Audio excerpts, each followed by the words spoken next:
Hi traders, welcome back for another video with the FX Big Dog. In this video we're going to look at the weekly outlook. We're going to take a look at the fundamentals that are taking place right now, which is of course what news is coming out this week. We've got of course non-farm payroll on Friday. We're going to look at that. We're going to look at the rate decision that's coming out in Australia. We're also going to go ahead and take a look at the news and how that is affecting the markets currently right now from a technical point of view. Also, don't forget Euro Aussie dollar. Your Aussie dollar closed out on Friday with a big bearish candle. What does that mean for us as traders? We'll take a look at that right after this.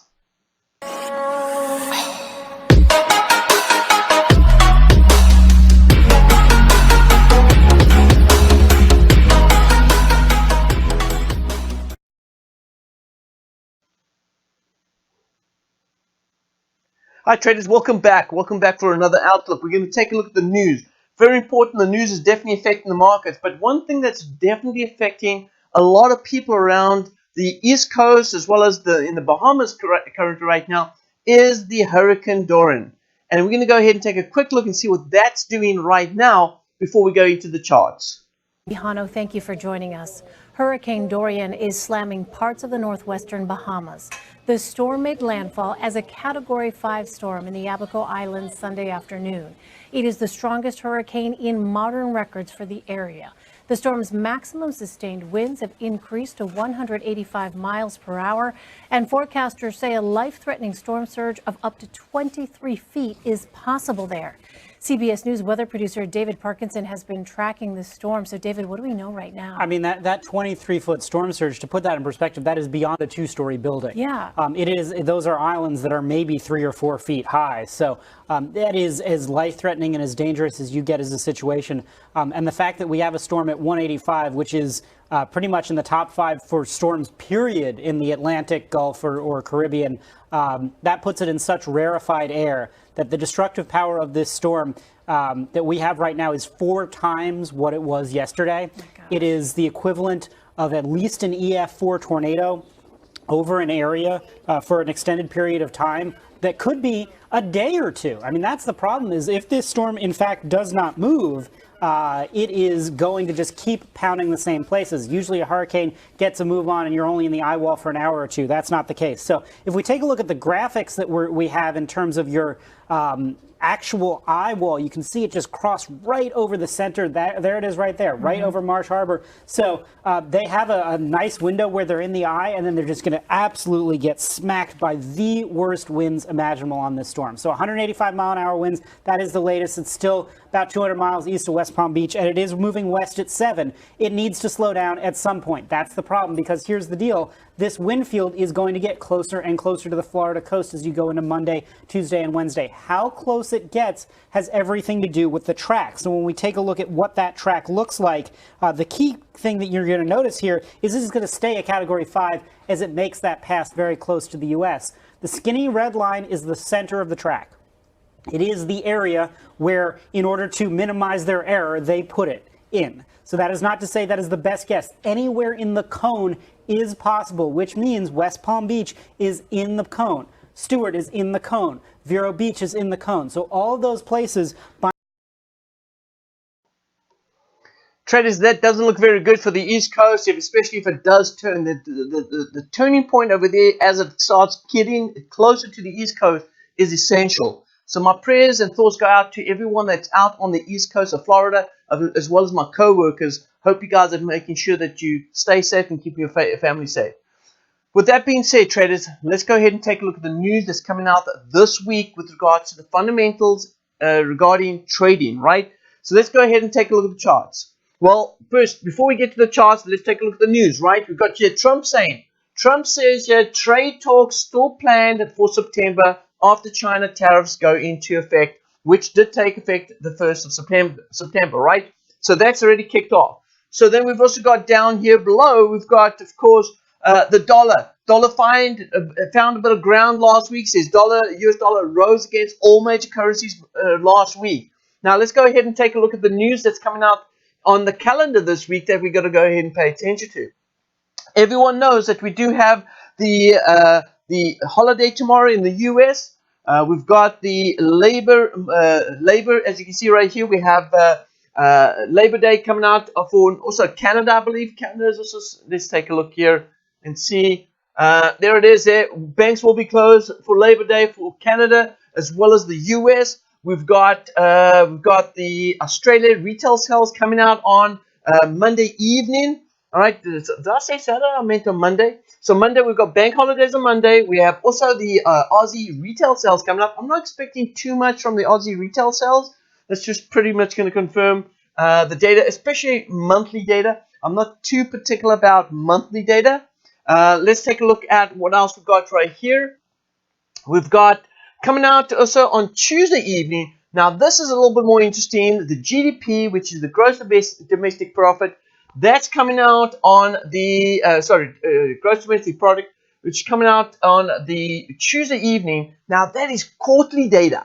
Quarterly data is a little more interesting than monthly data. We may see some reaction in the market right here. They're expecting it to rise a little bit, about from 0.4% to 0.5%. So a little increase in the GDP coming out on Tuesday evening. Then if we go ahead and take a look at the further data right here, we do see we've got some trade balance coming out in the for Canada on Wednesday. So Wednesday is going to be a little interesting because we also got the Bank of Canada rate statement that's coming out there and the overnight rate. So we have an interest rate decision. They're looking to keep the rates unchanged at 1.75. What type of reaction we're going to see in the market? Well, we'll take a look at the technicals to see how that's going to plan out. Then, of course, non-farm payroll, the ADP numbers, which is coming out on Wednesday. You see Wednesday there, we've got ADP non-farm employment change. That's definitely going to create some sort of volatility for the market. But also, that is a very key indication as to what we can expect in the non-farm payroll. Keep that in mind as we head into Wednesday. Then as we go through the week, we can see then we do head into, and I actually thought there was, I even forgot that. There it is. I was going to say, there is on Tuesday evening, I missed that out there. It's actually early Tuesday morning here in the East Coast. But we've got the cash rate for Australia. Also expecting to keep the rates unchanged. So that's going to be interesting to see how that works. Now remember, we did talk about the Euro-Aussie, right? Euro-Aussie trade prediction. And we look at the fundamentals, which we have, and we can compare them, or at least put them together with technical analysis and see how the market's going to react accordingly. Because if you look at the Euro-Aussie, right, we're expecting some strong Aussie because why?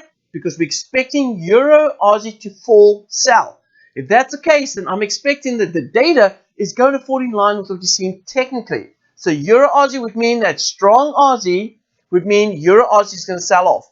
Now, traders, I'm not going to say that we're not going to see a little bump, a little weakness in Aussie initially. It depends on the technicals because maybe we're looking for a little bit of correction before the market continues to work its way back down. It's going to be interesting to see what the market does at that point. But we're going to see data coming out for Canada. So if you look at the whole schedule for this week, it is bam, wham, thank you, ma'am, a lot of data, especially on the Friday. Check the Friday. We've got non-farm payroll coming out. We've got employment change. We've got unemployment rate. More important than anything else, it is the average earnings. We're going to see that start to bump up a little bit. If we can see average earnings starting to bump up a little bit, it's going to then give a little bit more strength to the actual dollar. Now, let's take a look over here. Employment change. Okay, so that pretty much wraps up the news for the week. Let's go ahead and take a look at the fundamentals and let's go take a look at the technicals and put the fundamentals together with the technicals. So here is our prediction, and this is the Euro Aussie dollar. If you can remember, we had spoken about this. We said that we're expecting that the Euro Aussie is going to fall 2,700 pips. There it is. There's a target down there at 1.3670. Traders, is going to happen overnight? No, absolutely not. Not going to happen overnight. But we are going to see a drop. This is what we're anticipating. So, firstly, number one, the most important thing right here, what we want to start seeing is we want to start seeing the market get to a point where it at least comes back to retest, and let me try that again, to retest this level right here. All right, let me see if I can do that again. Looks like I'm going to have to close this down, reset it. And yeah, I'm going to have to reset it. Okay, so we're looking for the market to go ahead and connect, or at least test, the bottom of that range. Now, when that happens, we're expecting price to go ahead and then not just to retest that level, but then to bounce off that level or break that level. That's what we're expecting over there. So let's go ahead and pull that to the side. Okay, so let's go back to this right here and say, this is what we're expecting. All right, so we're expecting the price to go ahead and move down, test this level, either bounce off that level or break. Now, obviously, if we're going to get down to this point right here, we're expecting a break. That's where we're going to get our 2,700 pip opportunity from. Now, let's go ahead and take a look and see what's going on right here on the lower time frame. I'm going to go to the daily. Now, traders, I said, all eyes on the break of that trend line. There it is there. There's that trend line there that we're looking for at break. And the break has taken place. It took place on Friday. We had a nice little push down. Market started to retrace a little bit to retest it. That's okay. That's normal. Guess what? That's an opportunity for you to start looking to sell on the pullback, right? Remember, sell high, buy low. In this case now, because we're looking for the market to drop south, we're looking to go ahead and continue to sell this pair to the downside. Now, traders, there's a whole bunch of options. There's a whole bunch of options of how you can get in on this, right? You can decide on using EAs, which is automated trading systems, to be able to look to only sell in the direction of where you want the market to go, right? And if you're expecting the market to sell off, then what you want to do is you want to go ahead and use any sort of trend indicator and start looking for that indicator, or at least that system, to only sell in that bearish direction. You can do that. Or you can go ahead and look for counter trend line breaks, right? Every time the market rallies up, look for a counter trend line break and trade it to the downside. I'm going to show you what it looks like on the chart. Or if you have a system in place, maybe using some sort of Fibonacci levels, and you want to enter certain levels on the Fibonacci's, and then go ahead and chase after its targets and get out and re-enter again on the pullbacks. There's a whole bunch of options right here. Let's take a look and see what's going on right here on the chart. So if I go into a lower time frame, this is now the 1 hour, which is a 60, right? And if we go ahead and compress the charts up right here, what are we seeing? Okay, this is the breakout. This we can clearly see right here. This is a nice little trend line going up right here. This is the breakout. You'll see, traders, I am a big and a huge fan of elite wave structure. And I can see right here, we have our first wave structure right here. Then the market pulled back, giving us a wave 2. Now we're down here on a wave 3. So guess what? This is going to be a pullback. And if the market pulls back, we're going to look to sell back down south again. So here it is. When you see that pullback, now how you get in is up to you. That's going to be a decision you're going to make. But how you get in is up to you. But you'll be looking to sell again as the market pulls back up. Now, there could be multiple things that you can go ahead and do. Fibonacci is one. We've got, let me go ahead and pull up some fibs right here. And I'm going to use, you know what I'm doing? I'm going to use my manual fibs for right now. So this is my first swing going down right here. Here is my second swing going down right here. And now I'm looking for a pullback. You can see as I go ahead and zoom in a little bit closer up on this. Zoom in a little bit closer up, bring it up a little bit. Oops, I don't want to bring that one up. Let's do this. There. So bring that up a little bit, zoom in a little bit there so we can see what's going on. Here you can see this is the pullback that we're currently in. We're in this pullback right here, expecting price to work its way back up. And I like to look at the market either retesting my red downward trend line or my signal lines, which is these blue lines right here. When it goes ahead and retests that, that's going to be an opportunity to go ahead and sell. Now, I already said last week, we spoke about last week, we said that we're going to go ahead and start looking to sell this particular pair. Some traders got in, some traders were a little bit iffy. It's up to you to decide on how you're going to go ahead and react and trade off this. So we're starting. This is where the ball starts rolling. How you get in is up to you. But whether you're going to take part of this, that's up to you too. But the opportunity is absolutely there. I spoke about it. 2,700 pips. We're just at the starting point of this move. Now, coming back to the news, right? We've got a rate decision coming out early morning Tuesday, which means that we've just come out of a very quiet day of trading due to the bank holidays, and we're going to go into the early morning with the Australian rate decision at 12:30 in the early morning of Tuesday, Eastern Standard Time. Now, how is that going to affect the market? Well, again, I wouldn't even be worried about watching the news, because my first reaction is, hey, if the market's going to retrace, whether it's be a spike up and then a move down south, I'm going to be in. I'm shorting Euro Aussie dollar. I'm committed to it. I will go ahead, though, and protect myself on a position. So let's go ahead and protect ourselves. If we're going to get in here, where's the best place to protect your position? Up above this level right here. That's the high. So 64, 68. So doesn't matter where you get in. Doesn't matter where you get in. If your stop loss is over here, that means that the price will only, well, let's put it this way. You'll only be in the wrong direction, all right, when price takes out that level. So if price takes out that level, then yes, we may be going back up north again. But if it doesn't, then we're still hot for a drop. Keep that in mind. Okay, so there's the stop loss. So there's your protection right here. Now, this is, if you know anything about 88 wave structure, I want to remind those that are very conservative too, that yes, there is a chance that price could, if you haven't got in already, very good chance that price could go just short of the 382. Just short of the 382 bounce before the market goes ahead and starts heading back down south. It very often does that. I'm going to warn you, don't start selling below 163, because as we get to 163, we've got a lot of support right here that's going to push the market back up again. So you don't want to be caught up in the wrong direction.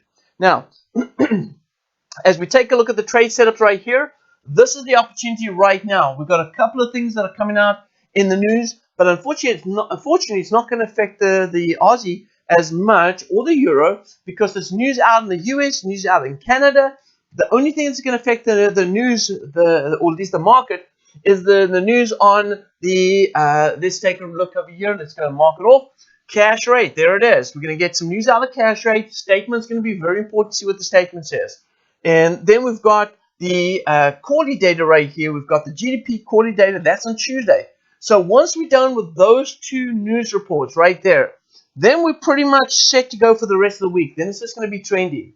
All right. So we can focus on other pairs like the Canadian dollar, the US dollar crosses. We can certainly pay attention to that. So I'm not going to go talk about that data right now, because I'm going to be pushing out some more news, or at least some videos on the markets. We are going to focus this time around on this news right here. These 2 days, on Tuesday and Wednesday, actually, in fact, it's Tuesday early morning and then Tuesday late evening. The same day, we've got data out in Australia. Euro Aussie dollar, definitely want to take a look at. Well, traders, I want to thank you for your time. I appreciate you guys. Please, if you enjoyed this video, please make sure you subscribe to the channel down below, and make sure that you check out for the next video that I go ahead and post. This is FX Big Dog, wishing you peace, joy, and successful trading. Until the next video, happy trading.